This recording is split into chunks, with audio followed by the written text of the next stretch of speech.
Hi everyone. So মই এইমাত্ৰ এখন মাৰ্কেটিঙৰ বুক পঢ়িছিলোঁ। মাৰ্কেটিঙত তাতে মই এটা লাক্সাৰী ছেগমেণ্ট পঢ়ি থাকোঁতে মই এটা ধুনীয়া বস্তু এটা পালোঁ। সেইটো হৈছে এটা ডেনিছ ফাৰ্ম বেং এণ্ড অলিভছন। চ' এইটো এটা ইলেক্ট্ৰনিক্স মেনুফেকচাৰ হয়। ষ্টেৰিঅ'জ বনায়, টিভি ইকুইপমেণ্টছ বনায়, টেলিফোনছ বনায়।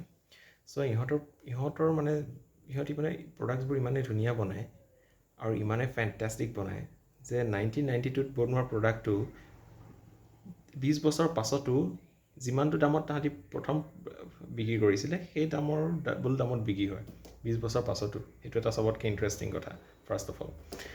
2 নম্বৰ কথা, তাহাঁতৰ যিটো ডিজাইনাৰ্ছ, সেই ডিজাইনাৰ্ছে তাহাঁতৰ প্ৰডাক্ট ডিজাইন কৰিবলৈ ক্ষেত্ৰত মানে কাষ্টমাৰ্ছৰ পৰা ইনপুটছ নলয়। যেনেকৈ আমি এতিয়া কিবা এটা বস্তু প্ৰডিউচ কৰাৰ আগত বা ডিজাইন কৰাৰ আগত বা এইটো কাষ্টমাৰে ভাল পাব বেয়া পাব, আমি কিছুমান বস্তু পাৰচেপশ্যনছ আমি মানে এটা মাৰ্কেট এনালিচিছ এটা কৰোঁ।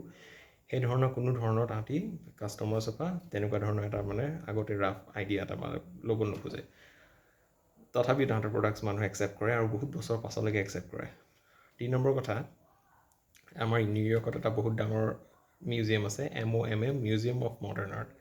তাহাঁতৰ তাত আমাৰ এই কোম্পেনীটোৰ প্ৰডাক্টছ মানে তাৰপিছত স্পেচিয়েল এক্সিবিশ্যনত তাহাঁতৰ প্ৰডাক্ট লিষ্ট আপ হৈছে আৰু 15টা প্ৰডাক্ট ইহঁতৰ পাৰ্মানেণ্ট ডিজাইন কালেকশ্যনতো ধুনীয়া কাৰণে 15টা প্ৰডাক্ট তাহাঁতৰ তাত পাৰ্মানেণ্ট লিষ্ট আপ হৈছে মিউজিয়াম অফ মডাৰ্ণ আৰ্টত।